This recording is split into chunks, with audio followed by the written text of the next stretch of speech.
Goeiedag, good day, fellow South Africans and citizens of the world.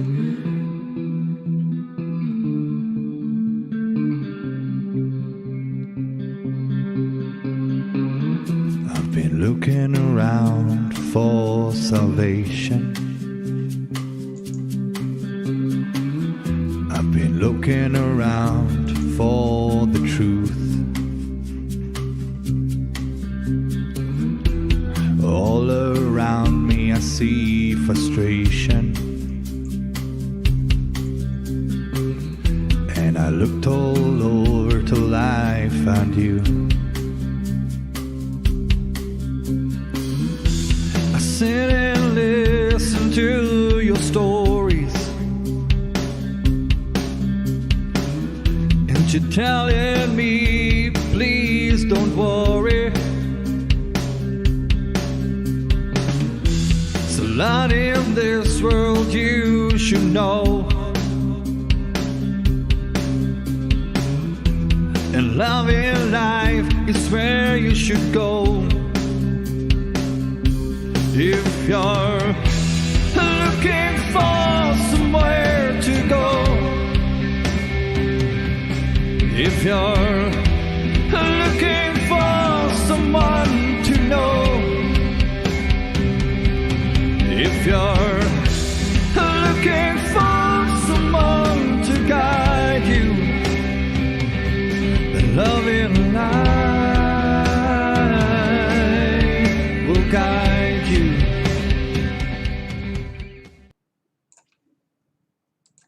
Goeienaand, good evening, fellow South Africans and citizens of the world, and welcome to tonight's live stream.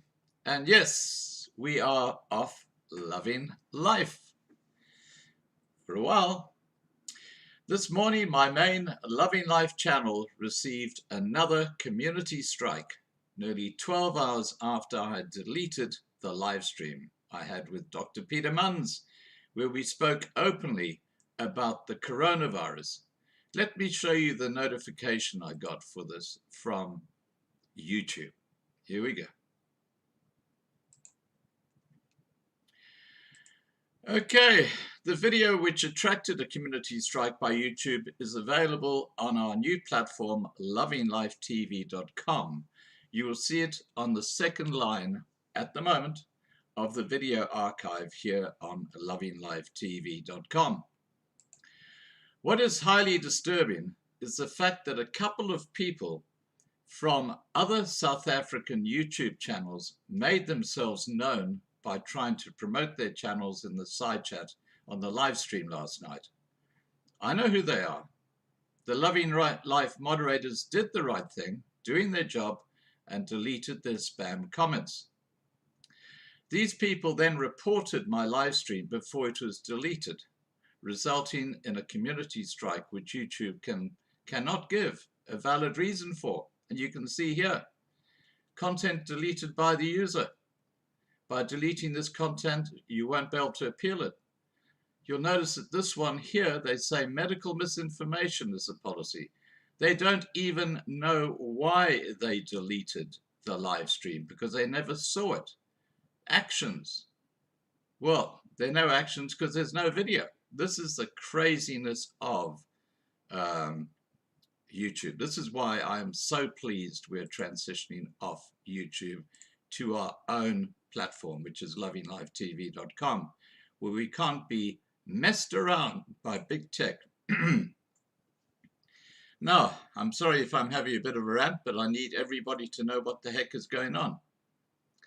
While I've faced many far bigger hurdles than this with YouTube, let me assure you that the YouTube channel based in the US who lodged a complaint against Loving Life will never be part of lovinglifetv.com. Our goal here is to create the most comprehensive, independent and relevant channel on South African news on the internet. We will not be subject to the vindictive games of other YouTubers with their childish complaints to YouTube about our videos, breaching YouTube's feral community standards, better known as censorship. As a result of the complaint to YouTube, my main channel, Loving Life on YouTube is locked in the naughty box for 14 days. So we will use our supplementary channel and during this period heavily promote our new platform on lovinglifetv.com. Watch the developments on contributing channels. This will be our big growth area in the next couple of weeks. Several other YouTube channels will be joining us. Please register and join the lovinglifetv.com platform. I see there's 7 guests here. Guys, you've got to register, and I'll tell you why. We will have over 20 contributing YouTube channels covering South Africa participating there by the end of this year. We have an active and growing forum, which will include online paper reports and many other facets to this new platform. All right. I'm over with my rant, guys. Let's get on to tonight's live stream. Tonight, we're talking about investing in precious metals and the different ways you can do it. And in particular, we're talking about silver. If there are any members of the ULA here, this live stream will be of particular interest to you, seeing that you are looking at a digital currency backed by precious metals. I've personally invested heavily into physical silver and gold. This is my personal pension strategy for old age, which has never let me down. Let me show you just a few of the bits and pieces I've got here, and you'll understand my investment strategy. I'll just turn that down. There we go. Now, this big guy here is a 100-ounce silver bar. It's worth about 45,000 Rand today. These 2 little guys, which are 1-ounce gold coins, collectively they're worth about 60,000 Rand today. And then we've got the old silver 5-shilling piece, which I've got a stack of. But the reason I've got these is because they're easier to trade than obviously one of those, because you could buy a shop with one of those, but with one of these you could probably buy a shopping cart full of food. So it's, and of course if you just want to go into a shop and buy a few loaves of bread, there's the old threepenny piece, and again I've got a lot of them. So that is my strategy for old age, is to have a form of investment that I can trade easily with people in different sizes and so on. Hi Fiona, good to see you here. All right, I've rambled on enough. Let's get the experts on. Okay, give me a second while I just sort this out. Now joining us tonight, just for your information, is Reuel Leach, who we know from the cryptocurrencies, Marius and Tertius du Plessis from Silganex.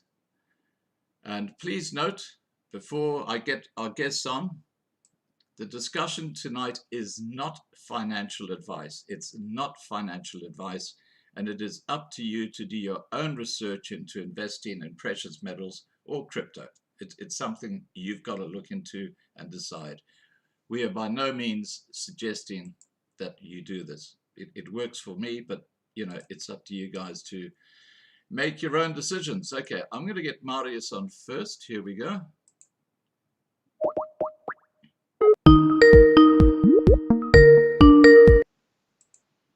Hi, Marius. Hi, Scott. How are you? Good, good, thank you. And hi, Tertius. Hi, Scott. Now, I can hardly hear you guys. You'll have to turn your volume up. Is that better? That's much better. That's much better. Perfect. All right. I accept. Right. I'm getting the echo of me talking, so you're going to have to turn the live stream you're watching down to zip when it comes to audio. Okay. Can you hear me? Okay. Yes, we hear you 100% clear. Okay, that's great. Okay. Now let me just get Reuel on, and then we're ready to go. Give me a second. Thank you.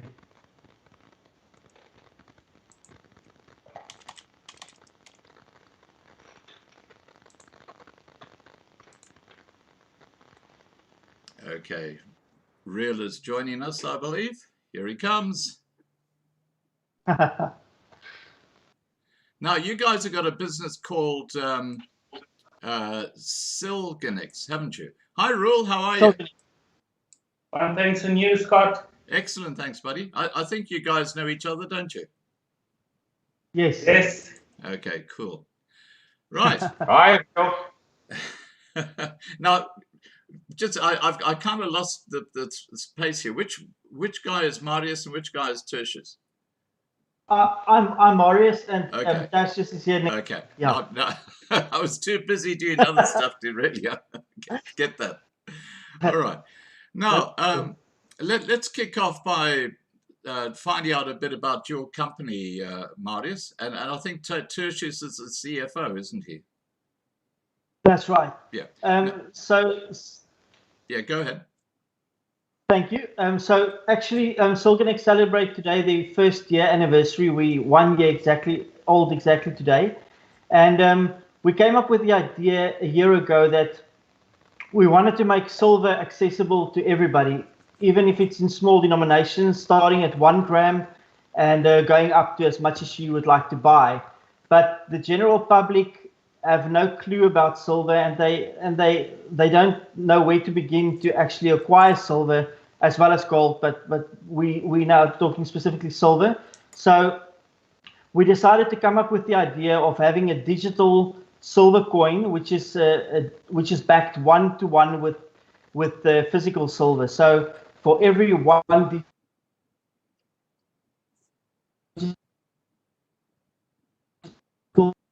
You got to love the South African this internet. coin with. Okay, sorry, could you repeat the last line, because we lost you with the internet? No problem. So we've got a coin called SIL, or SIL, which is a digital coin. Mm-hmm. And what we do with it is that each SIL is backed 1-to-1 with 1 gram of silver. And that enables the general guy on the street to purchase from 1 gram of silver going, and as soon as they have an ounce available, they can swap it for the physical coin, or for the physical bar, or for what they want to do. Great idea. Now, Reuel, you're the expert on cryptos. What do you think about this idea? Well, this is actually just amazing that there's this synchronicity with this kind of business, because a lot of people do not understand crypto and are still on the verge of understanding it. And we spent a lot of time last year doing calls, Skype calls and Zoom calls on silver and gold, and discussing how that this was a store of value in a time of crisis. And when we were actually buying up as much silver as we can March last year, when the price hit its all-time low, and I had a guy buying like 250,000 rands worth of silver at that time, and when we looked again, it was worth over 700,000. And what we wanted to do is we actually wanted to find a way that a person could, how do you store the silver, where do you store it? And people are nervous to store silver and gold in their house. And when I met these guys, I just looked at their business model, and I said, but these guys have got the answer. And I don't know if I should be giving the answers on their behalf, because I think I'm so excited about this, that there's a gelling of the two worlds together, where you don't need to worry about your silver or gold to keep it, but you can actually have it stored for you, and you can access it anytime digitally. In other words, you can withdraw it anytime digitally in your own country, in South Africa. Okay, now we'll get back to that in a second, because I think what you just said there is so incredibly critical to this whole thing, the ability to get delivery and wherever. Now, I'm going to go back to Marius. Marius, please, you would tell us about your company and the crypto. And I just wanted to get Reuel's input, because he's known by the Loving Life family, and getting his confirmation that what you're doing is very viable and has tremendous potential, I think at this early stage is important. So back to you. Great, thank you. I'm just going to give Tertius a minute to just add on to the previous, to Reuel's comment. Yes, thanks, Marius. Scott, yeah, Reuel, I think I just want to comment there with you. I think the beauty of this business concept is really to take silver to the masses. And again, there's an option. You can either keep the silver digital and, like you say, store outside of your house, or you can choose getting it delivered at your house, and then you just need the responsibility to secure it. So we all looking for something that keeps the value, that is not connected to an inflationary asset, and that is definitely what silver can offer you. So from a price point of view, I think, like you said, Reuel, we had the highest high for silver in 1980. And if you look at the price gap between silver and gold, it has to do a correction to getting closer to gold price. I don't believe silver will ever get to the gold price, but the gap needs to shrink again, like it did in 1980. So we have two potential growth periods that we're looking forward to in silver. The one is getting to the highest high again, and closing the gap closer to gold, which will give you better ROI than gold. So now, that's where the opportunity lies. Can I just talk on those 2 points? Because I know a lot about silver. I've been investing in silver for many, many years. And what Tertius is talking about is that the normal difference in value between silver and gold is about, let's say, 30 ounces of silver to 1 ounce of gold. That's the normal level. Right now, it's totally out of whack. It's something like 100 ounces of silver to 1 ounce of gold, which it's got to come back. Now, the gold price is not coming down. It's going up because fiat money is bullshit. We all know that. So you can imagine the potential of silver on the back of that. Now, when it comes back to 1980, I actually bought a farm with silver because I sold it 2 weeks before the silver price crashed.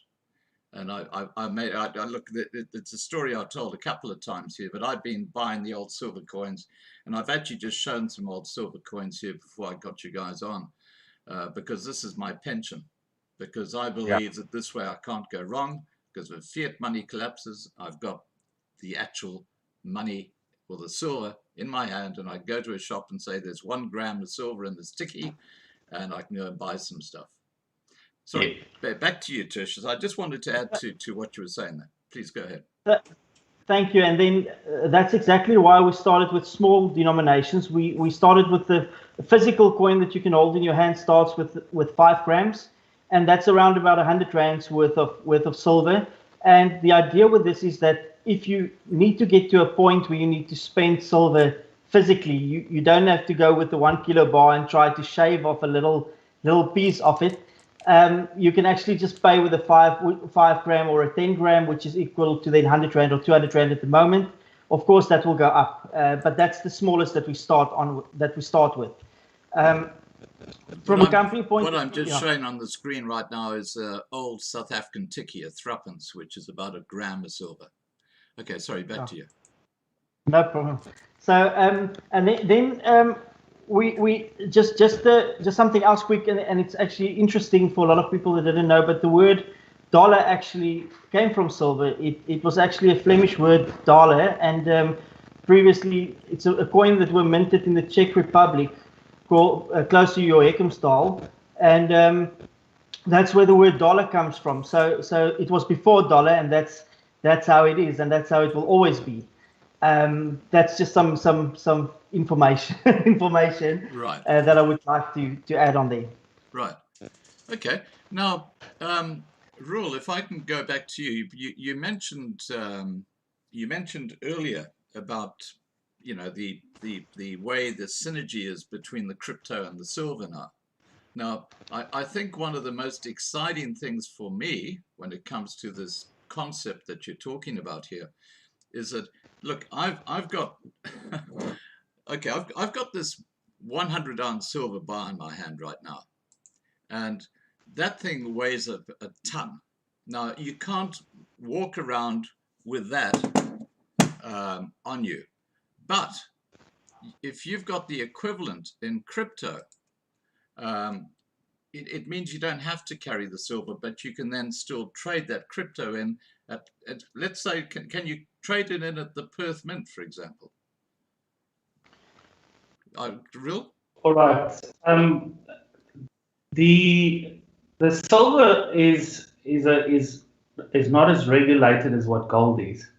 So gold is absolutely fully regulated. You can't leave the country with gold in, especially Kruger Rands. Kruger Rands is actually the state property of the South African Reserve Bank. You're just the proud owner of holding it. They can withdraw it at any time. No, I don't understand that rule, because a lot of Kruger Rands, gold Kruger Rands, have been sold in the US. Does that mean those people in the US don't actually own that Kruger Rand as well? Well, you need special permission. You need all the certificates for those that you are exporting. Otherwise, it's been seen as an illegal export. And so I heard of someone carrying a small bag of Kruger Rands, and they got stopped at the airport and it got confiscated from them. So it's just not, and a Kruger Rand is 90% gold and 10% copper. So, what you think you're getting is not what you're getting. It never used to be that. So coming back to silver, if you had to leave the country with a certain amount of silver, there's not really any regulation stopping you unless some official decides to be difficult with you. And you can sell it somewhere else in another country.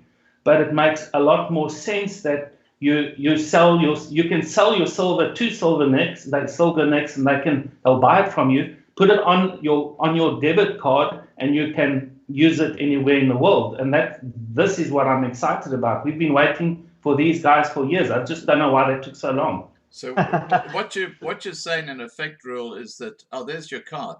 Okay. Now what you're saying in effect, Reuel, is that you could buy this crypto, which is backed by silver, in South Africa, and if you migrated, let's say, to Australia, you could then trade it back for money on your debit card in Australia.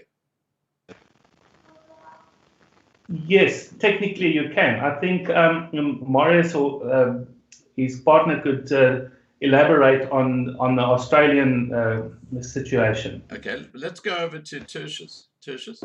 Yeah. Scott, yes, that's a very interesting topic, because now we're getting to say what we call the flow of money. How do you move money from an asset into liquidity onto your debit card?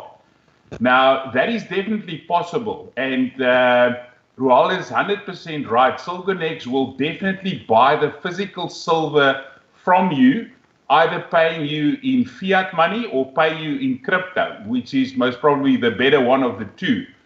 But we also have to remember in South Africa now, Scott, we are on the brink of getting a regulator which is now going to be the custodian of crypto in South Africa. So we all very much interested in seeing how it's going to work from a practical point of view, but we are definitely looking at certain Reserve Bank regulations, because now they also classify crypto as part of the foreign exchange control. So is it possible? Yes, for sure. But because we want to do it, the regulator is happy with that, we just need to make sure that the flow of money is also handled the correct way. And because Silvernex is registered in South Africa, we have to address these issues. But it is possible to liquidate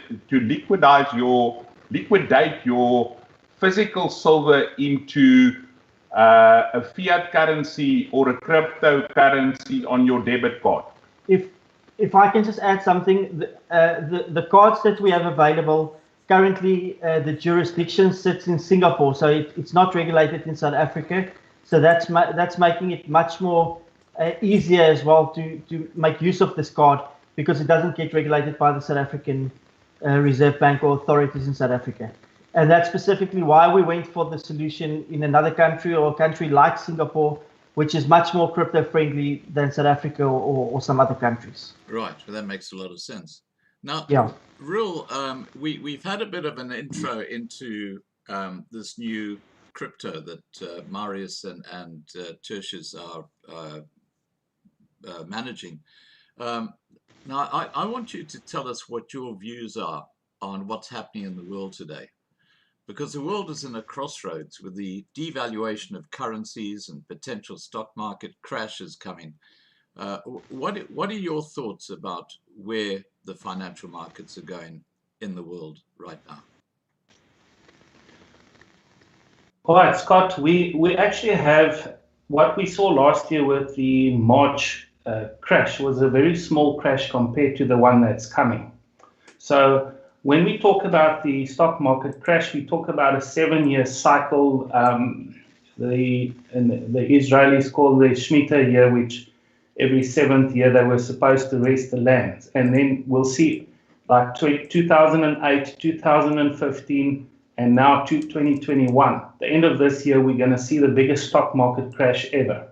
And I hope I'm wrong, but I want the people to prepare themselves for it. And the signs that we're seeing is that the world gets a lot of rain during that year.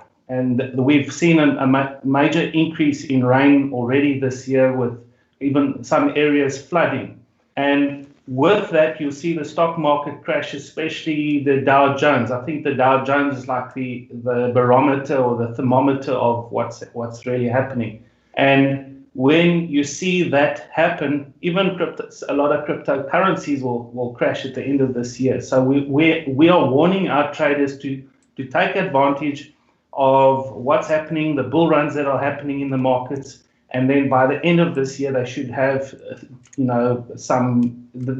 need to have a balance of assets. In other words, you're not just going to hold onto one asset. You need to have multiple assets, because if the internet gets switched off for a period of time, what have you got in your house that you can still do shopping with, groceries with? And I mean, we're all on the same page with silver. And everybody needs, even if you had those old 1 Rand coins that pre 1977, you were talking about tikkies, they were 1 gram, 80% silver. The 1 Rand coins are 80% silver, the pre 1977. That's a very, very good way of preparing yourself for that to happen. It's not, will it happen? It will happen. How will you be prepared for that? Right. And part of your strategy is to have smaller chunks of silver which are more tradable for smaller things. Like you can go in a shop with, let's say, 10 grams of silver and buy a week's worth of groceries with that. Whereas you can't go in with a gold 1 ounce bar and say, hey, how do I buy with this, because it's worth so much money, because it's impractical. So having the smaller bits of silver is definitely the way to go, in my view. What are your views on that, Marius? I definitely agree. We've even seen clients on our site and so on that an article and someone will pay him with a digital coin, transferring it from his account to that person's account. So it gets much more. I'm going to say there's much more things happening in that way than it used to be. People have the opportunity now to actually move silver digitally from one person to another person and pay them, and they can actually, the person that they paid with silver can come and collect the silver from us if they would like to do that. So the digital coin travels around, but the main physical silver stays in our vault then, if right. They own that digital coin. Whereabouts is your silver stored? That's classified. Oh, okay. So I'm not going to go there. Right? I get it. But okay. Now we're talking about SIL, SIL. That's your crypto. Now, yes. Right. Okay. Now I take it one SIL or one coin is whatever the value of silver is on that particular day. So if silver is, let's say, 35 Australian dollars, then one SIL crypto coin is 35 Australian dollars. But because it's crypto, people can actually sell off 1 gram of silver to someone because it's just part of the blockchain. They can just sell off a piece of that one coin that they've got. Is that correct? 100%. That's why the SIL coin is based on the Ethereum blockchain, and we make use of the Ethereum blockchain to move the coins around from one person to another one. Yes.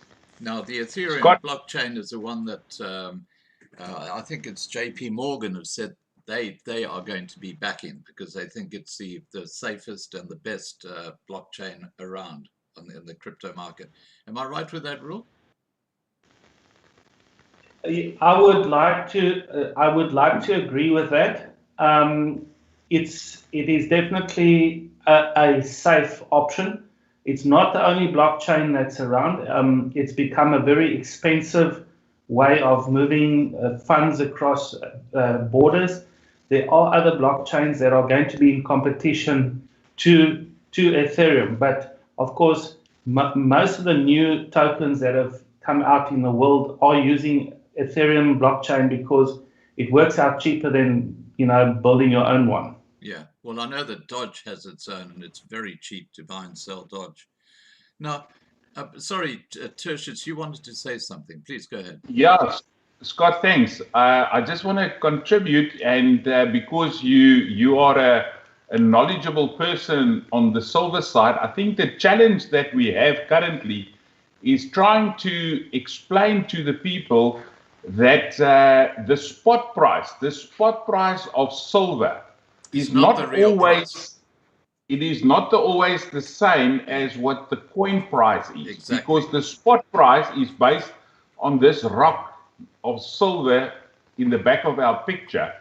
But the value and the contribution that is added to the spot price in the coin, that is what's pushing up the value. And I believe, like Reuel said, I'm 100% in line with what his view is from an economic point of view and a financial point of view.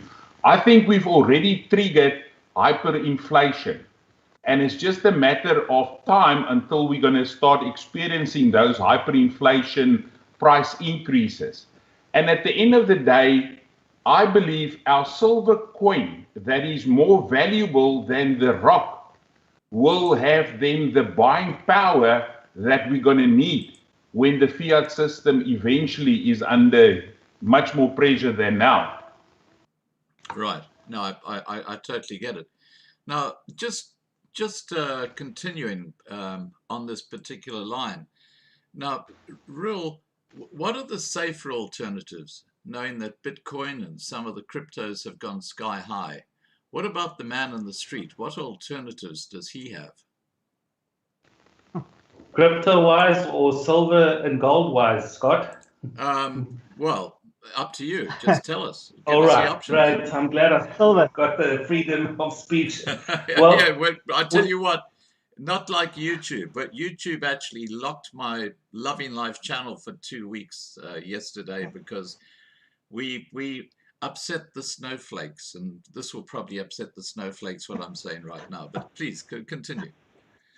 Well, I think in my way, I upset the snowflakes because I've told my traders 2 weeks ago, sell your Dogecoin, sell your BNB, sell your Ethereum, sell your Bitcoin. And it's like these guys are saying, but on YouTube, I watch YouTube and they say that's what we must buy. I said, I will show you, you check the graphs out. So well, what you need to do is I can tell you Dodge has dropped by about 30% in the last 24 hours. Yes. Yes. Yeah, please, back to you. So what we do is we watch market cycles, and the market has its cycles. There's certain months of the year that we make a lot more money than other months, like May and June, November and December, which are what we call the bull run months and the penny stock bull runs. And what we generally do is we get out of the expensive coins, we get into the cheaper coins, we buy the cheaper coins.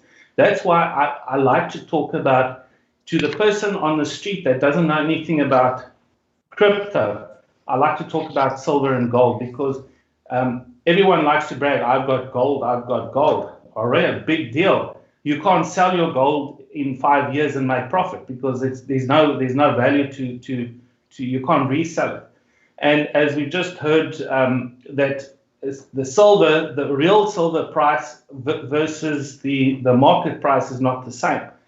You must never ever look at, say, oh, the coin is costing me so much, but the market price is so much.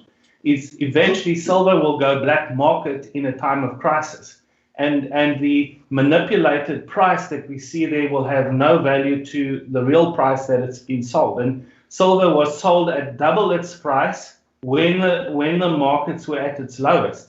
It's because the guys selling silver say they just hold their silver back from the markets while the price is low, and we wait for the price to come back up again. So if you wanted to buy silver, you would have to pay double the price. And that means that the man on the street has the power in his hands to choose what he wants, when he wants to sell it. So what I'm doing with my traders, I'm telling them to buy small amounts of silver or enough silver that you could survive 3 months with groceries, and you would have then a certain amount of crypto, and preferably the cheaper cryptos like Tron and XLM and these very much, the cheaper coins that are less than 10 bucks or 10 cents even. And what happens is those coins, when the bull runs start, they go up 20, 40, 60 times. And then we sell it back to Bitcoin or to US dollars. So what we normally do is, if there's a stock market crash, or if there's big crashes, we'll see the end of June, we'll see some crashes. We'll see mid-September some crashes, and the end of December, you'll see some of the biggest crashes that we've ever seen. That's when you withdraw even your crypto, your volatile crypto, even your silver and gold would temporarily take dips during that time. Then what's nice about what these guys are doing is you sell it back to the dollar or the rand value on the exchange. So it's not like you have to go and run around and look for a buyer.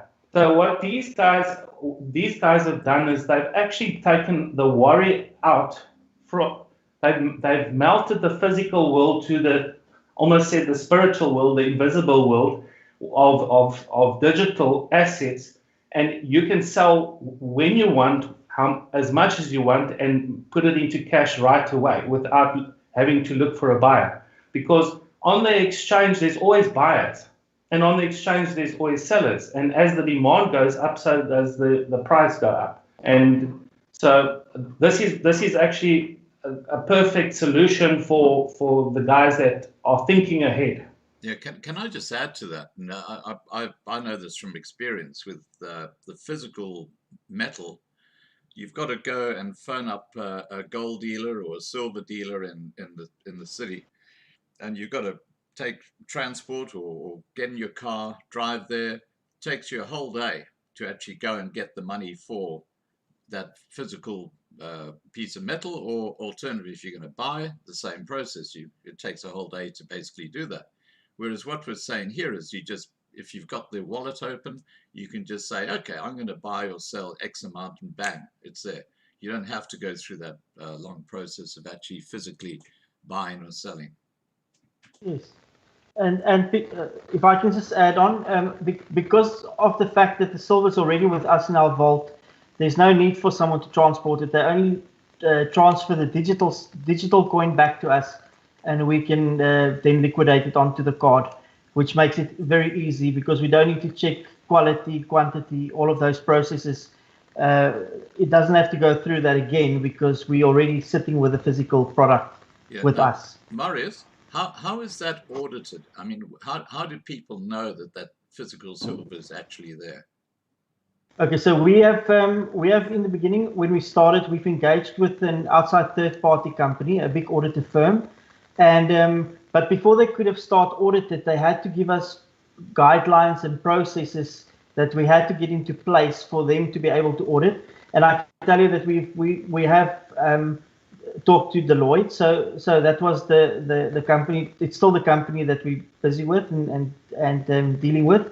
But all those processes are in place, and so what we do is we get it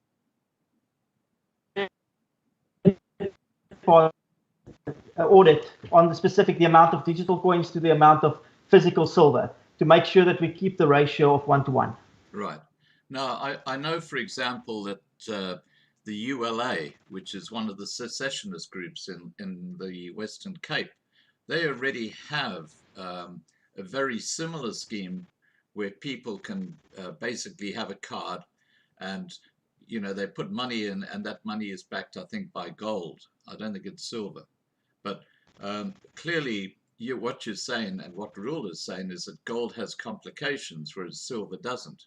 And of course, silver has the advantage of being an industrial precious metal, whereas gold is just an investment precious metal. And the difference between the two, for people who don't understand the difference, is that silver is used in so many industrial applications. It's used in computers, it's used in cell phones. Every cell phone has a tiny bit of silver in it. And the reason they use silver is because it is so efficient electronically. And this is why it's called an industrial metal, whereas gold tends to be in jewelry and stuff like that. Do you want to just talk about the importance of that fact, Marius? Yes, so silver, as you mentioned, gets used in a lot of industries, and the reason for that is that it's the best conductive material or metal that you can find. It's a byproduct of a lot of mines, so you seldom get it where you get a silver mine on its own. It's normally with copper or gold or any other metal that's getting mined. But if I can give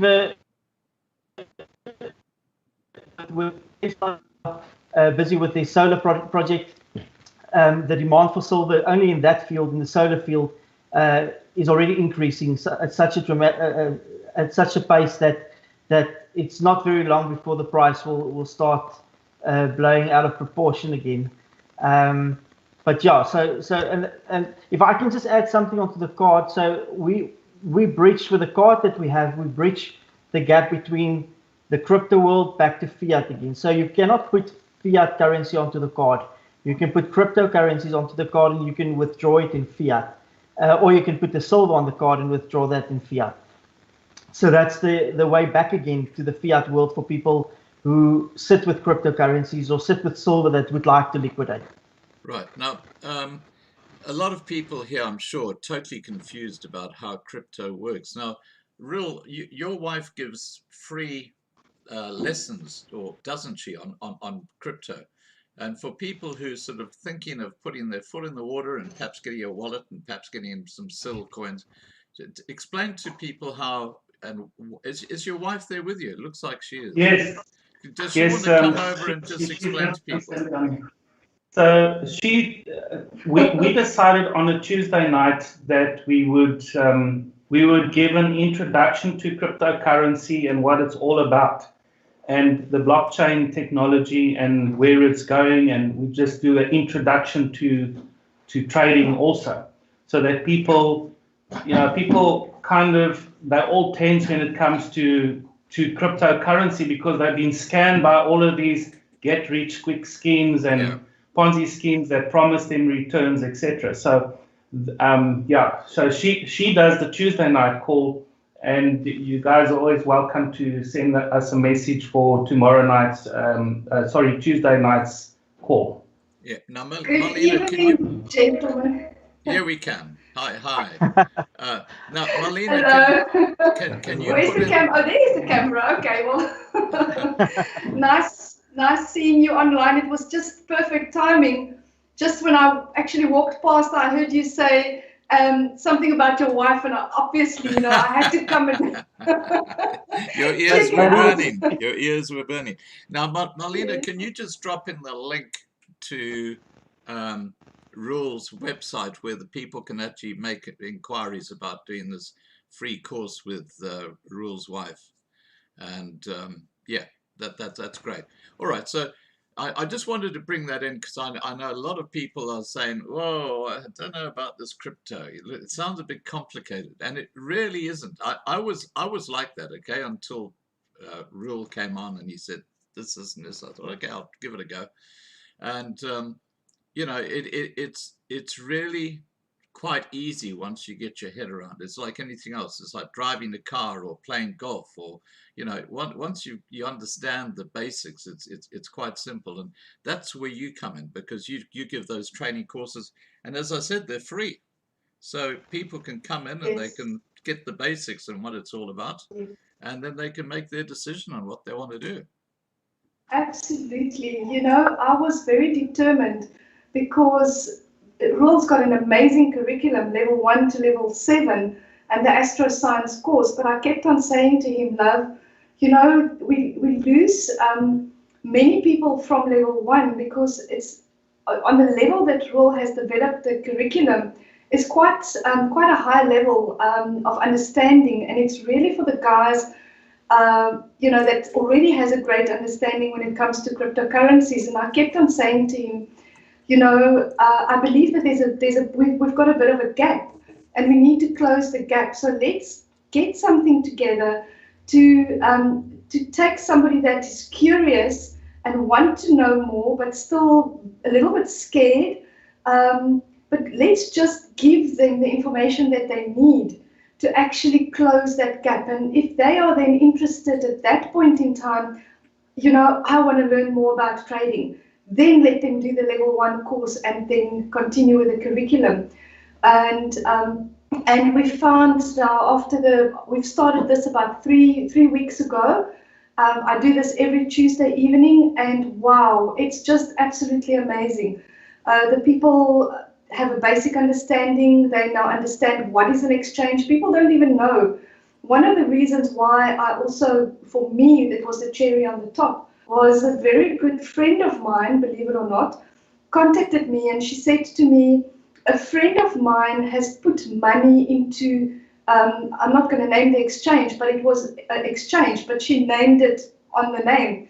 And apparently, this is what she said to me, apparently, this guy will be getting 18,000 Rand back tomorrow. And the first thing I said to her is, he didn't put his money in the exchange, he put his money into a Ponzi scheme. Yeah. Oh, And she didn't understand that. And she said, but how do you know this? And then I realized there's such a need for people to get educated. yeah. Let's start with that.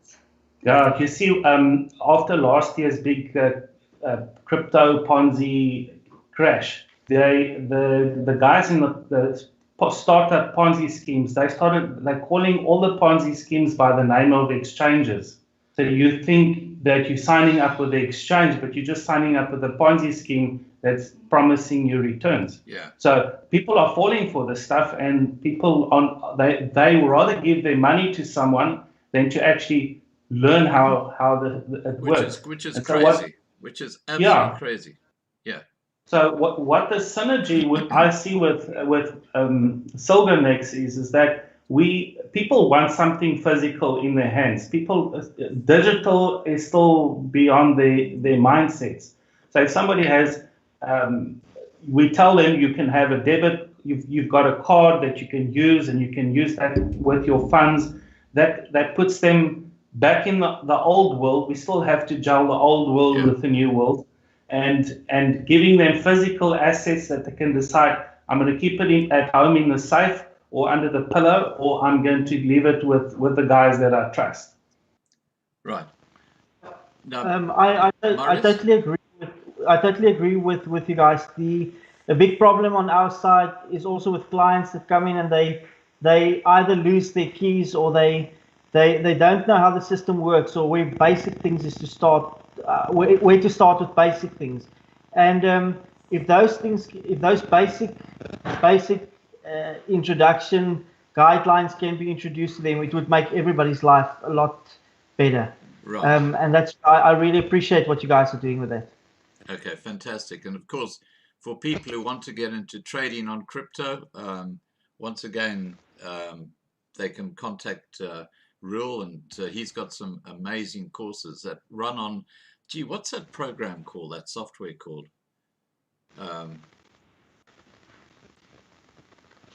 Reuel, it's got that big black screen.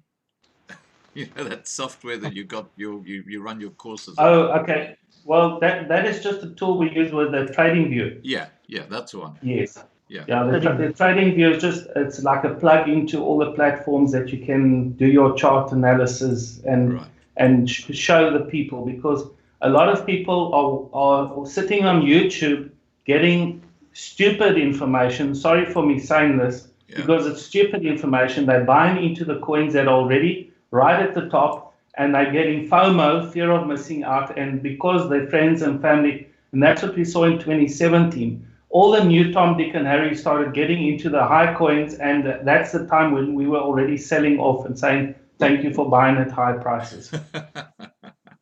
Well, there you go. Now, let's Scott. Yeah, carry on, Tertius. Scott, I think just if you are not the owner of the key to your safe, if you don't have the seed phrases to your wallet, you aren't the owner of the crypto. So I think that's just the general rule out there. Yeah. Do not expose your crypto to third-party platforms which you're not happy to take the risk on whatever. But your asset must be kept in your personal wallet where you are the owner of the seed phrases or the key. Now, just for people watching and who don't know what a wallet is basically like a bank account. If you think of your bank account at, let's say, ABSA or FNB, and in that bank account, you can see how much money you've got in there. You can see how much money you've drawn, how much money you've paid in. It's just a crypto equivalent of that. That's what a wallet is. It's your own personal little bank account, you could say. Now, let's get back to the gold and silver, because that's really what we're here to talk about. Gold and silver have always been a safe haven. How are the markets looking price-wise, and how did the markets respond to the lockdown last year? I'll put that question to Tertius. Yeah, I think it's very exciting to look at it, because in this COVID period, everything actually went haywire to the negative side. But if you're really going to do the calculation on silver, and you look what silver price was a year ago compared to what the price is now, you will find that silver has actually increased with 56% for this last 12 months. Wow. So figures don't lie. And like you say, Scott, we actually were in a very, very depressed economy, everything. So silver would have actually done better, but at least we've outperformed hyperinflation figures, So from that point of view, it just shows what Reuel said in the beginning. You have to be diversified in your portfolio so that you can decrease in some of your investments that hasn't performed to at least the inflationary value. And there, silver has really come to the party again the last 12 months. Right. Now, Fiona Timms has asked, I have a whole lot of tickies in a coffee haze tin here in the UK. What do I do with them? Could one of the guests please give me advice? Okay, I guess this is one for Marius. What's your advice to Fiona? Because they contain silver, I'll just keep them there. There's a lot of regulations if you want to go melt them down, or because it still stays money, governmental money. So we've had clients decide as well who said, we've got a lot of £1 coins, can you melt it for us? And there's a lot of special permissions and so on that you first have to get. But the bottom line is that those coins do contain silver, so the value will still have the silver value that the percentages that's in them. So just keep them for now. And the beauty about the silver coins is that unlike the nickel coins, which only have the value of the fiat money at that time, the silver coin, because it's got the silver inside it, which is the asset, it has a relevant value to whatever the silver price is. So a threepenny tikkie, a little threepenny tikkie piece, would well be worth 15 Rand today, or in dollar terms, maybe about $1.20 or something like that. So, in fact, with having a gram, let me think, that would actually make it, yeah, that would make it about $3, wouldn't it? Well, Scott, there's one thing you must also remember about keeping the coins with the dates on them, because there's some of those tickies that are worth 100,000 Rand. Oh, There's yeah, some the of those 1931 ticket. and the 1 Rand coins that are worth a lot more than the silver value in them. So Yeah. keeping it in its original value could be worth a lot more than just the silver in it. Yeah, yeah, exactly. Well, those are collectible coins. Just for people who are watching, the 1931 proof set there are only 62 of them, whereas normally they produce thousands of proof sets each year when it comes to coins. But 1931, they only produced 128 tickies or threepenny pieces. 62 of them were in proof sets, and there was a numismatist. His name escapes me at the moment, but he was a good friend of mine, and he had a 1931 threepenny piece which was uncirculated, not in proof condition, and because uncirculated was unheard of, and again not proof condition, which is even better, that 31 tikkie was worth more than the actual proof 31 coin. Now, I'm getting way out of what we're supposed to be talking about here, so let's get back onto track. Okay. Now, yeah, but you make a good point, because if you've got old coins, go through them and have a look. If you've got a 1931 coin, doesn't matter if it's a halfpenny or a shilling or a half crown, they're all incredibly valuable. And the timing is interesting, because that's just after the Great Depression. Now, okay, let's move on. Gold and silver, probably a good way to have a safer alternative to cash, but is it safe to keep it at home? And if not at home, where should one keep it? Marius, over to you. That's exactly why we give our clients the option to store it digitally in their wallets, and then we keep it for them in a safe and a environment which is insured. Sorry, that's the word that I'm looking for, which is insured. So that's the one option, or you can get it delivered to, if you feel that you want to keep it with you.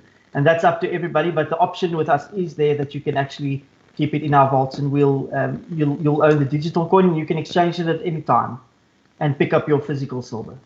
Right. Okay. But I wouldn't, especially in South Africa today, I wouldn't take the chance of leaving my silver at my house. And certainly not in your safe, because if they come and they break in, they're going to get in your safe. Yeah. Wow. Okay. So that really is a problem. Now, one thing we haven't actually talked about, Tertius, is that, okay, people get like a credit or a debit card, don't they, when they're dealing in SIL? How much does it cost to actually get one of these cards? Yeah, Scott, it's a debit card. It's a preloaded debit card, so it's not a credit card. What we have currently is the what they call the first generation crypto cards. So, like Reuel said in the beginning, you actually can only load this card from crypto, and immediately when you loaded it with crypto, then it converts to fiat currency.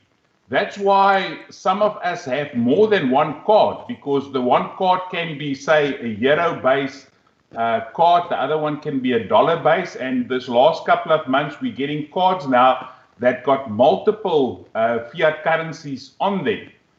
But the second generation crypto cards is the cards that you're going to keep your, and then you pay with crypto.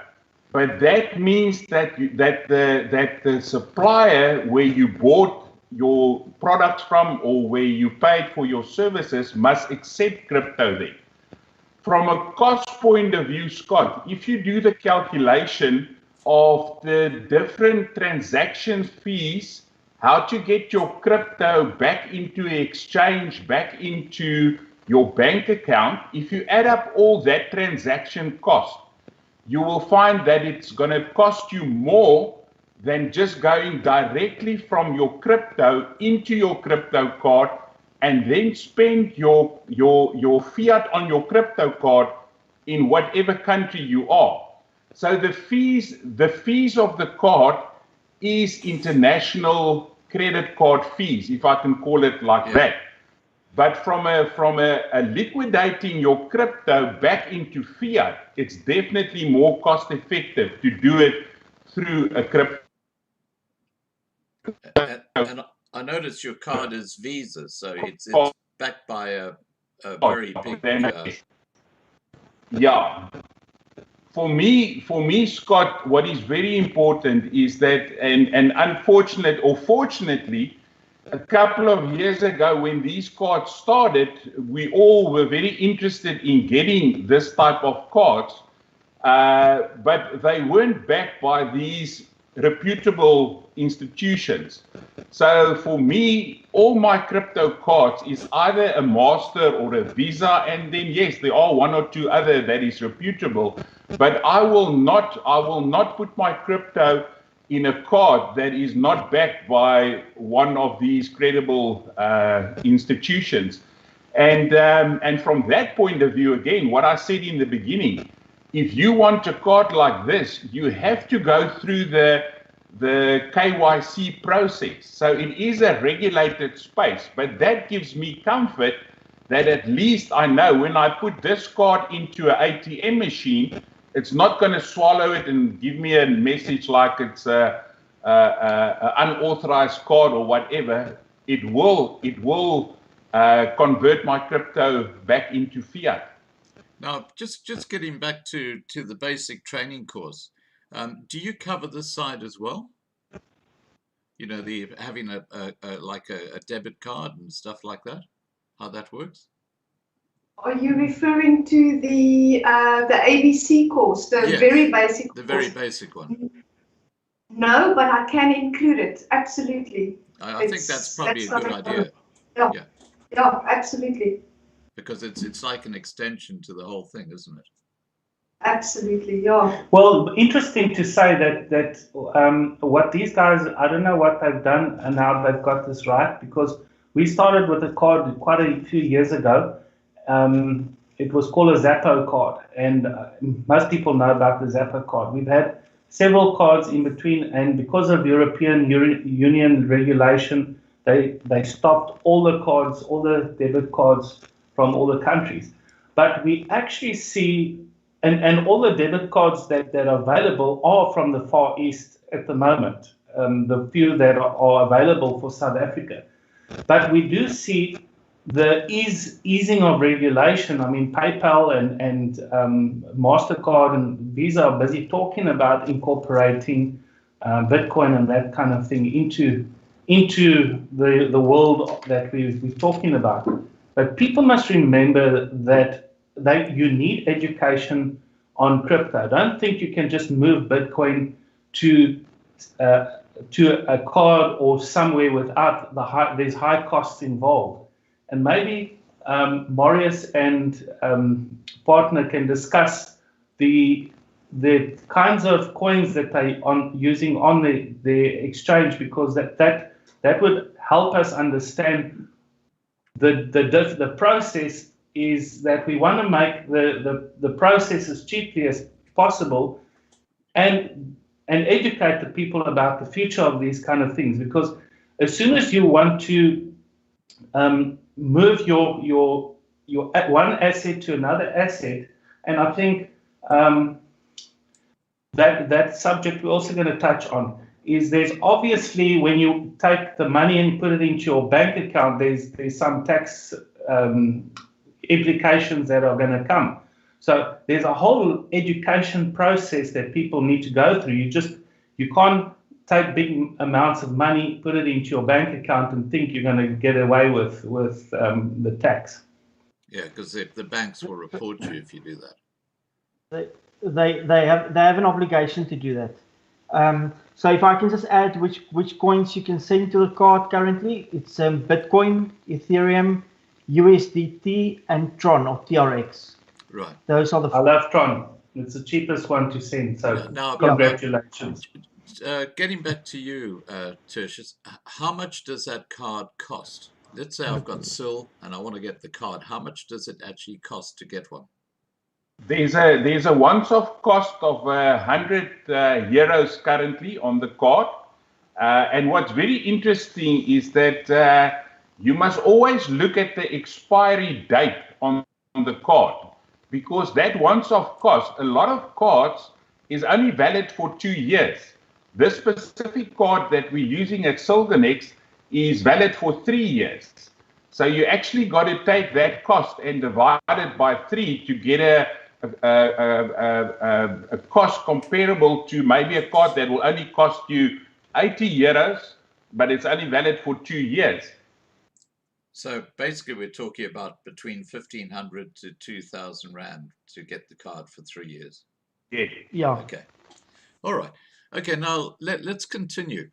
Okay, gold has a lot of regulations, especially when trying to take it out of the country. How does a person get around that? And would silver be a way around that? Marius? Silver, fortunately for all of us, South Africa specifically, there's no regulations with regards to silver. It's an unregulated product or commodity. And fortunately for South Africans, that's why it's another good thing to own silver, because you can do much more with it. You can take it wherever you want to go with it. We've actually flown with a few kilos the other day. We went to Bucharest, and we went to see some of our developers there, and there was absolutely no issue of getting any silver out. The moment you start going the gold route, if it's private bullion or it's private gold, there's also a limit. If you bring it into the country, for instance, 10,000 euro limit, so that's about 200 grams. And also, if you take more, they keep asking questions. The moment you take gold with you, it becomes even worse with Kruger rands, like Reuel said. Currently, if I'm not mistaken, it's about around 3 Kruger rands that you can have with you. If it's more than that, you'll have to get special permission to actually take them out of the country with you. Well, my thought on the best way to get Kruger rands out of the country is to buy a brass bed with hollow legs and put it in with your furniture. But anyway, that's just my thought. Just want to add that we are currently shipping silver to a lot of other countries, Canada, Australia, there's New Zealand. There's a lot of clients from outside of South Africa, and we make use of FedEx to actually deliver this. Okay. They've got a specific department dealing in gold and silver deliveries, and so from what we've experienced, there were no issues yet with any of those countries. Well, I believe the Perth Mint ran out of silver earlier this year, only for a day or two, but it actually physically ran out of silver, which is unheard of. But there you go.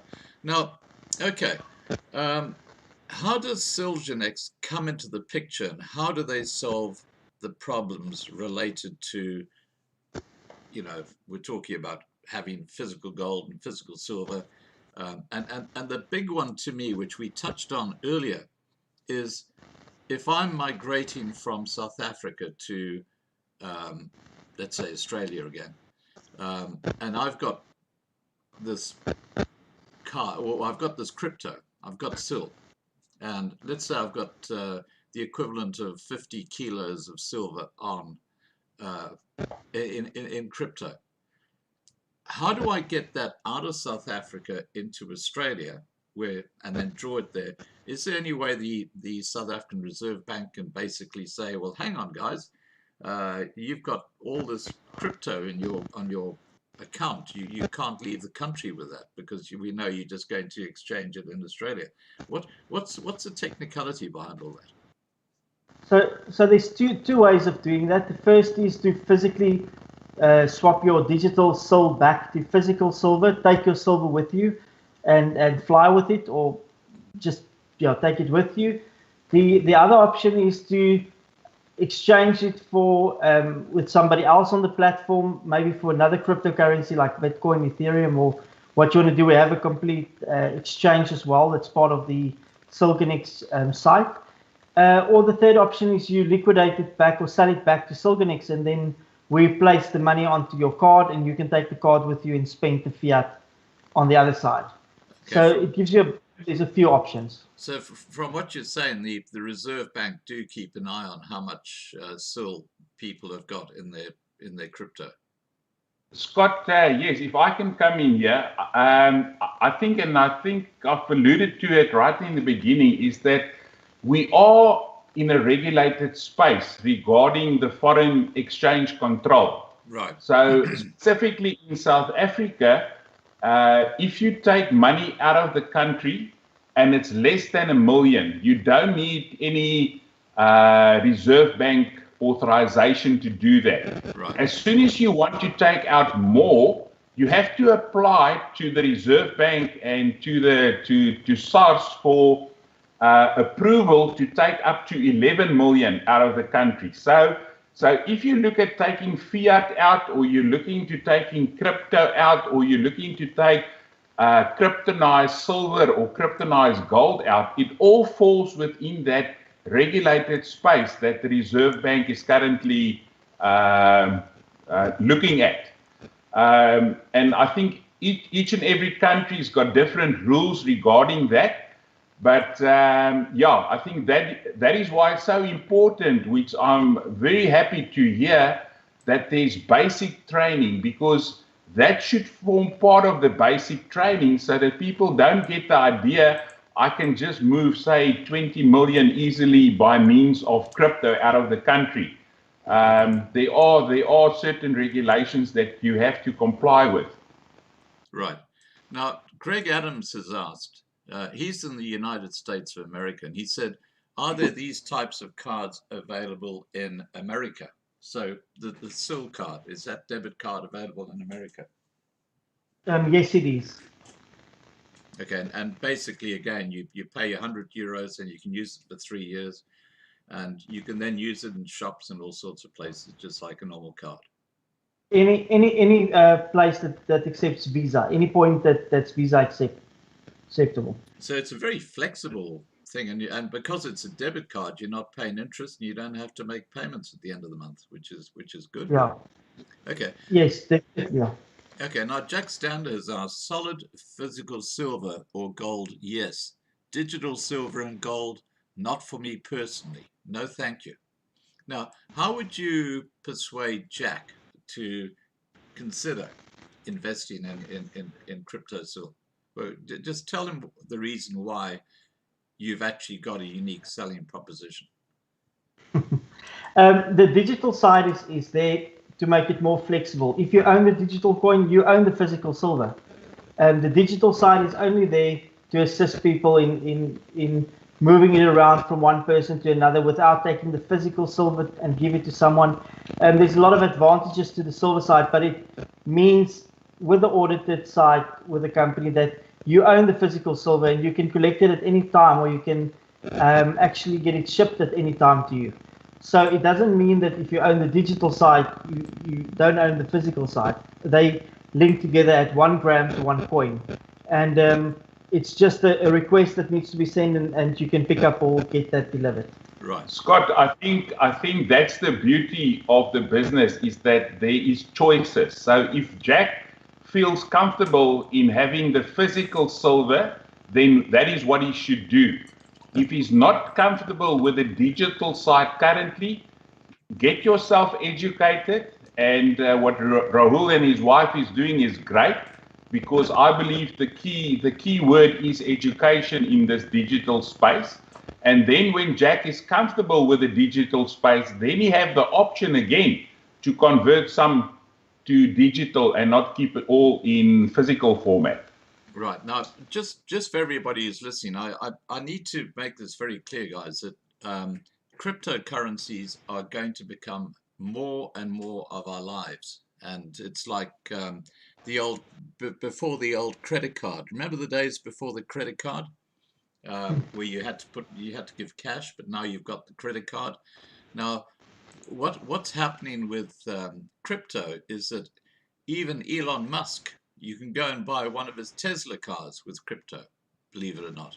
And this is what's happening.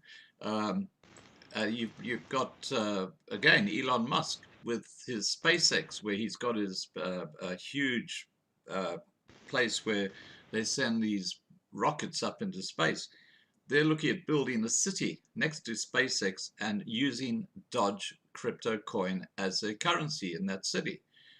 It's becoming more and more part of the future. So it makes sense to, if nothing else, just go and listen to Reuel's wife talk in basically the basics of what it's all about, just so you have an understanding about what it's all about.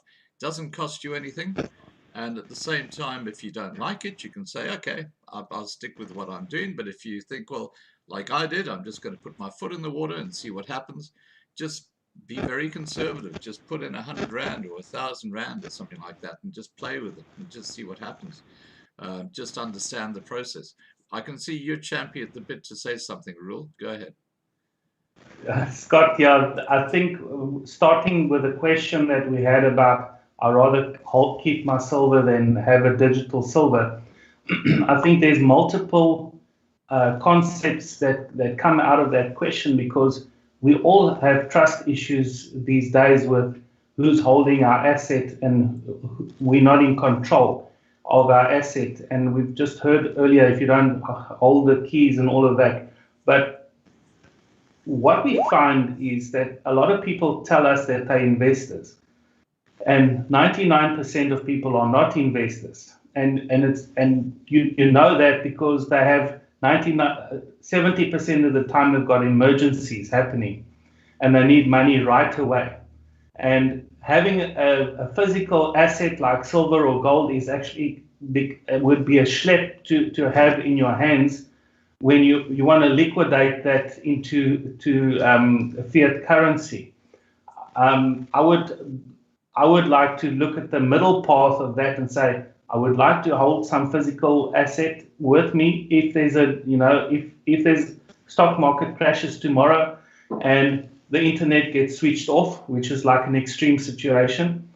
But also, if I need to have money in my account tomorrow, at least then I can liquidate it straight from the exchange and get it into cash as quickly as possible.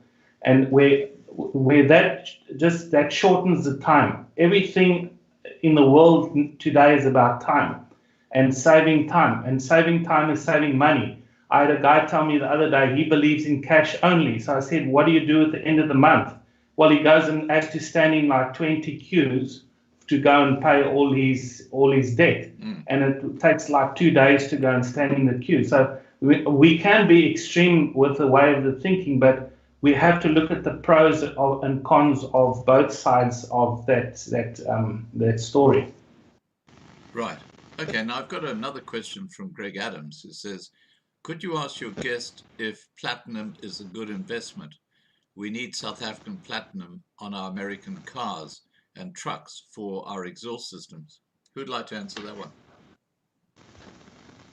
Well, I guess all the assets. I mean, there's the platinum, gold, and silver aren't the only in-demand kind of assets at the moment. And these guys that are selling silver and gold, they probably get hounded with all this every day. And I think that they've just come with the entry level, what is considered as good assets. So in the future, yes, to have those assets or a certain amount of it definitely would be credible.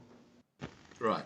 Now, Tertius, I've noticed you were ready to have something to say. What are your comments on that? No, I support 100% what Reuel is saying. If you think you have a challenge to liquidate gold, you're going to have a bigger challenge in liquidating platinum. So I think it's just a matter of look at the precious metals if you're going into that category that you can easily liquidate. And if you now liquidate back into fiat or into crypto, doesn't matter. But to have platinum is great, but you are going to have certain challenges. So I will rather personally stick with my silver. Right. Okay, well, look, I totally endorse what you're saying, because silver has never let me down.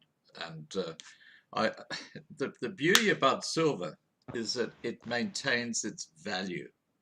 So as fiat currencies collapse, and if you got let's say 100,000 rand in the bank, sitting in the bank, you're actually destroying your own asset, because next year, in real terms, it'll only be worth, let's say, 90,000 rand, and the year after it'll only be worth, say, let's say 85,000 rand. So you're actually losing money on that rand when it comes to the actual value and its buying power. That's the problem. But whereas with physical silver and physical gold, they go up proportionally as fiat money collapses, so you retain the value of your asset. That to me is a great divide between the two. Your thoughts on that, Reuel? Scott, absolutely. This is one big wake-up call we had last year with silver and gold. Is we said, if you really want to see the value of the US dollar, we look at the value of the US dollar versus the price of the US dollar. So we went from March to July, and we said the US dollar then definitely depreciated by 50%. But if you took it as a measuring tool to the silver price, then the US dollar depreciated by 66%. And if you took it as a from last year March to now to the Bitcoin price, well, then the US dollar is actually only worth 10% of its value right now. And those are scary wake-up calls for the world. When we look again and we'll see the massive inflation of our, especially food and stuff like that. I mean, the only thing that gets cheaper is the electronics and the technology that's coming from China. But the necessities, the food and stuff that we're buying will eventually catch up. And that's why we need assets that are appreciating and not depreciating. Right. Okay. Yeah, Scott, if I can just contribute there, what Reuel's saying is that we always have the example, and silver will apply the same. If you took a kilogram of gold 100 years ago, you could have bought a car with that kilogram of gold. If you take a kilogram of gold currently, you can still buy a car. So what you said, Scott, is that gold, a really nice car.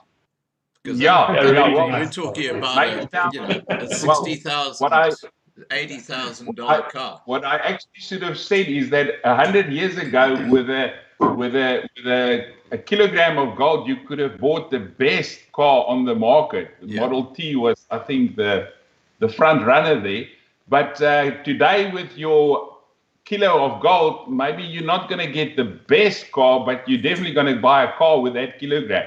And that just shows you, Scott, that these precious metals keep the buying power, and you're not depreciating the buying power of your fiat currency that is losing buying power more than what the inflation rate is. Well, I'll give you an extreme example. Back in the 1920s, when the German currency completely collapsed in hyperinflation, and you'd literally, like with Zim, you'd take a basket full of notes to get a bun. It was just the money was worth nothing. You could buy a house with a 1 ounce gold coin or gold bar. You could actually buy a house. That's how desperate people were for real money. And if you Google it, you'll see people were actually buying houses with just a gold 1 ounce coin. And that, I know that's an extreme example, but gold is money. Silver is money. And that's why people, when they're desperate, they will pretty well give their stuff away to get their hands on something that has real value. Any thoughts on that, Marius? Definitely, I agree completely with that. And that's why if you still hold gold and silver today, you're in a much better position than having fiat money stacked underneath your mattress, or even having your fiat money in the bank. If we look at best case scenarios with banks this past year, you look at about between 8 and 11% which they would have given you if you took all your money and deposited at a fixed time frame of a year at least. Now, if you look at silver, it went up with 56%. So there already is something to think about. Yeah. All right, guys, look, I don't see any further questions from people here, and I think we pretty well covered everything. Is there something we haven't covered that you'd like to talk about, starting with you, Tertius? Just a comment on the digital side, on the crypto side, or what I like to call it in my profession, private money, is that we need to realize that it is risk. But what is not risk currently in the world we're living in? But because our crypto is alive on a decentralized system, which nobody have control about, there's a lot of responsibility on you to make sure that you keep your private keys private, that you educate yourself, and that you really engage in this new private money crypto space. It's exciting, it's the future, and I'm very excited and optimistic about where our financial system in the world is going to. Yeah, now I just want to address the Loving Life family and people who are watching this video. And the reason we're talking about crypto is because I've recognized, and if you go to zerohedge.com, which is a very, very good online newspaper, you'll see they're talking more and more about crypto.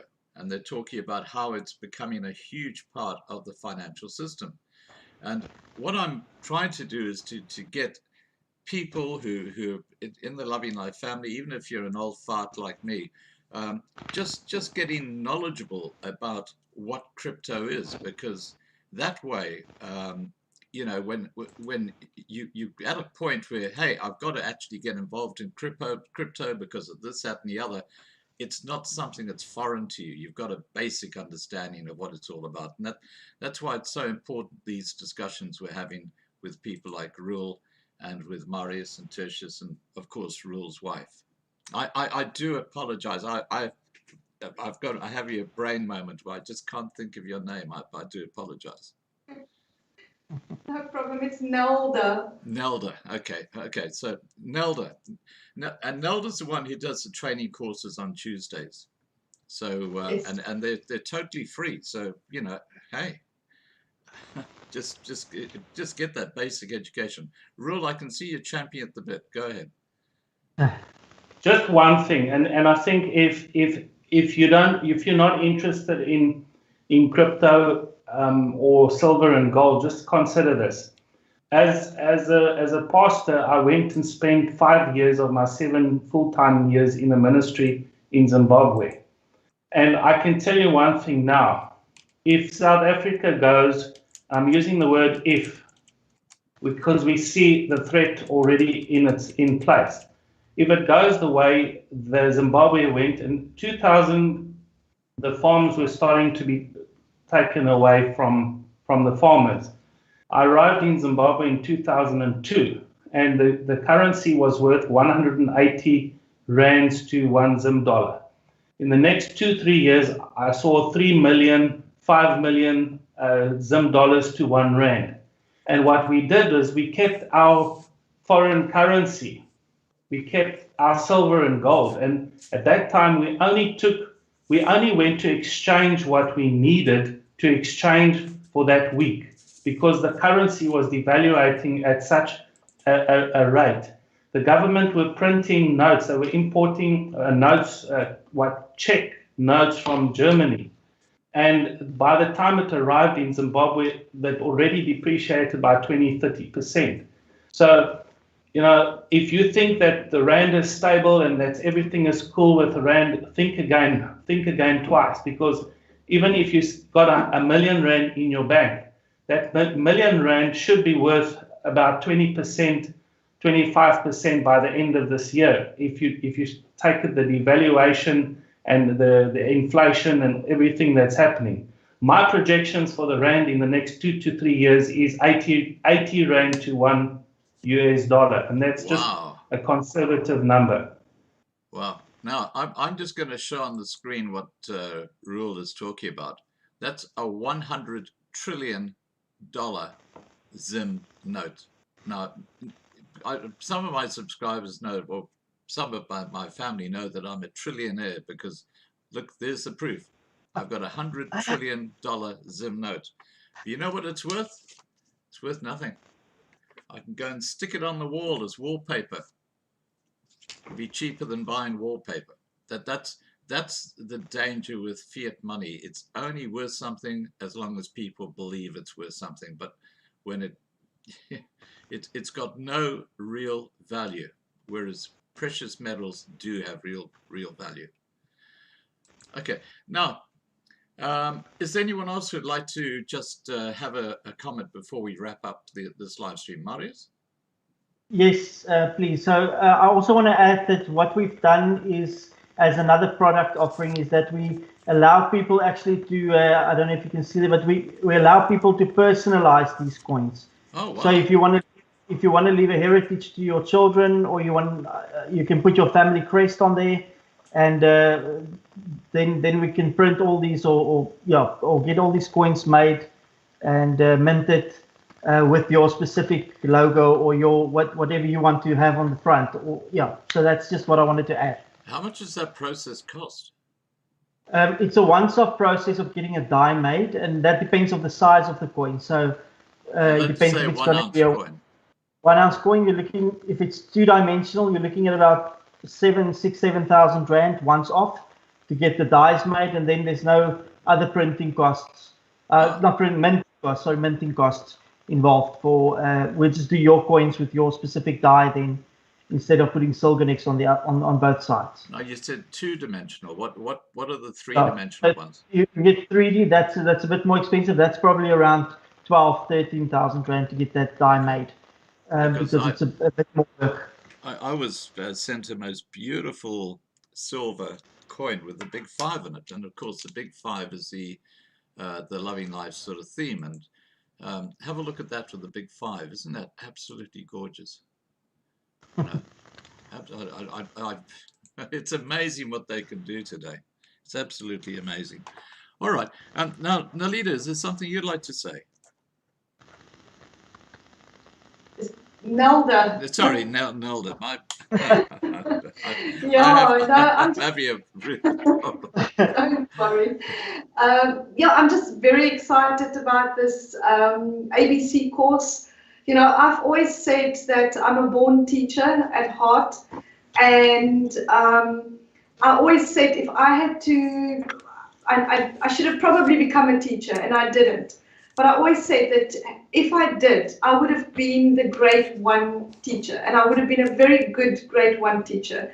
And this is how I see myself in this crypto world.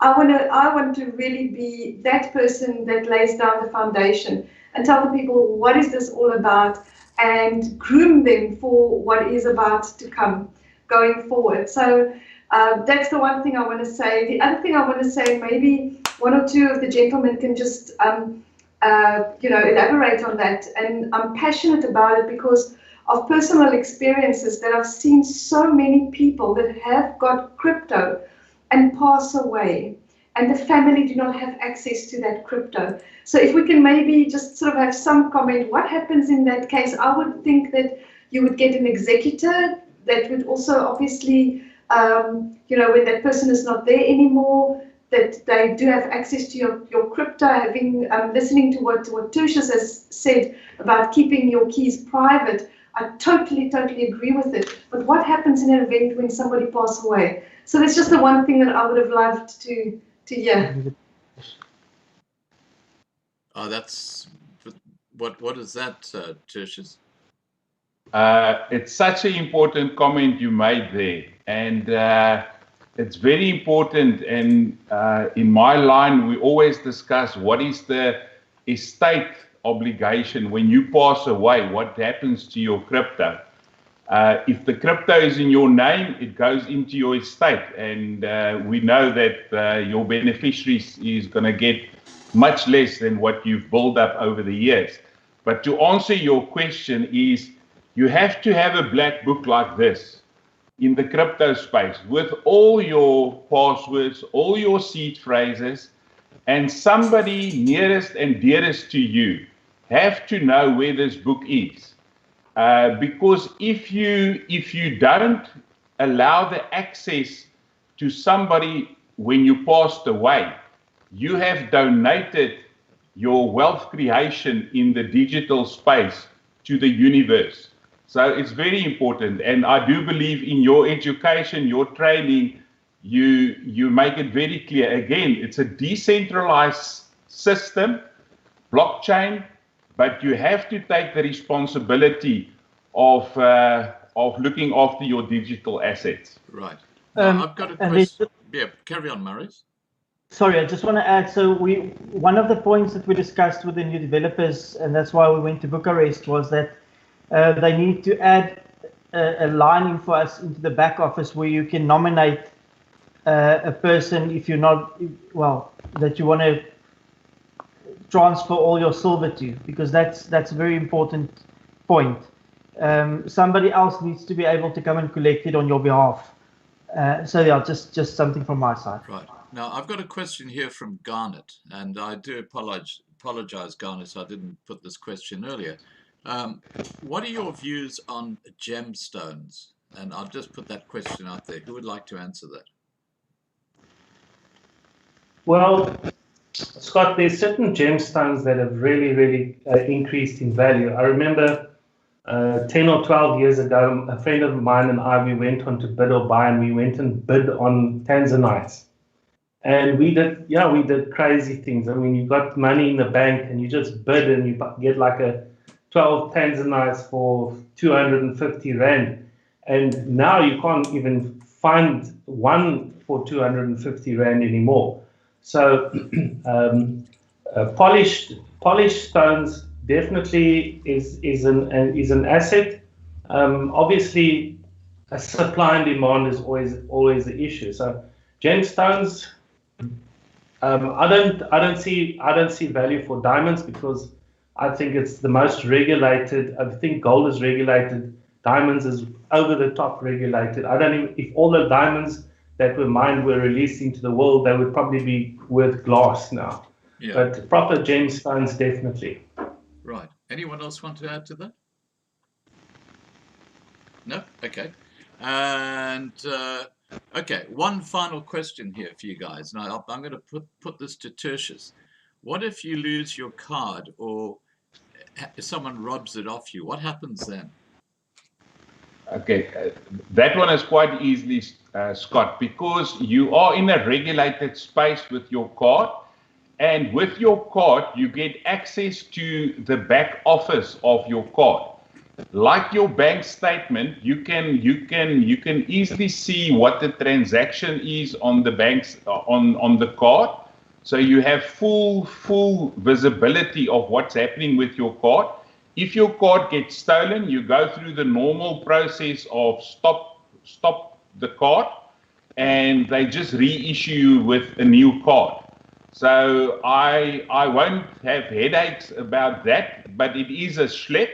But it's not like what happens if you lose your seed phrases to your wallet and you don't have it recorded, then you have lost it. But with a card, you just go through the normal steps like losing a normal card, and you get reissued with a new card. Right. You actually have a stop function on the back office to stop the card. Okay. So it's quite easy to do that. Yeah. Okay. Nelda, is there something you'd like to say? I saw you whispering to Reuel. No, she's just agreeing. She's just liking the fact that you can do that. That's her comment. Yeah, I'm just so pleased that I've got your name right. I do apologize. I can tell you a secret, but I probably shouldn't. But I think I am anyway, because I started it. You know, a lot of people, it's either Nelda with an N, or Neldia, or Zelda, or Unnelda. And to tell you the truth, Scott, I'm actually Petronella, so it really doesn't matter. Now I'm really confused. I had a friend once who I agree with. He said, "You can call me anything, just don't call me late for breakfast." All right, guys. Look, thank you so much for joining us tonight. I'll just ask around. Is there anything that you feel we've left out in this discussion? Please just fire away, and then I'll wrap up the live stream. Yeah, I think we've covered most of the entry-level stuff, Scott. If there was an opportunity at a later stage for the people to maybe sign up with Silvernex and get involved, then we maybe have another session with that, and even get as many people as educated as possible, because time is of essence at the moment with the world's economy changing. And I will show you when I see you again, the stock market and how it's growing and how it's going to crash and when it's going to crash. So again, I say I hope I'm wrong, but I've been very, very little wrong with these kind of things. Yeah, no, that's fantastic. All righty. Thank you so much, Tertius, Marius, Nelda, and Reuel. And I got it right this time, I think, for everybody. All right, guys, have a great evening, and thank you for joining us. And yeah, look, I think, Reuel, that's a great idea to have perhaps a follow-up. I'll leave that in Marlena's hands. She looks after the live streams, and you obviously contact with Marlena. But thank you guys so much for joining us. Thank you for having us. Thank you very much for the opportunity. Thank you. Thank you, Scott. All right, guys. I'm going to wrap up the live stream now. I'll leave the side chat open for a couple of minutes so you can say your goodbyes. And please take care, and don't forget tomorrow night at 8 p.m. Johannesburg. Have we got a cracker for you? Wow. Marlena's really exceeded her her mandate when it comes to tomorrow. I'll tell you what we got happening. We've got Dion Rebella. Hang on, let me get this right. Sorry, we got Greg Smith, Reino de Beer, and Ben van der Poel. And we're going to be talking about this whole issue, which we have been talking about already, bank securitization, and why the banks are in so much trouble over this process. And it's going to be interesting to see what Reino de Beer has to say about this, because he's very, very involved in what's going on legally with this whole situation. All right, guys, I'm going to wrap this up. Hope to see you tomorrow night at 8 p.m. Johannesburg time. Bye for now.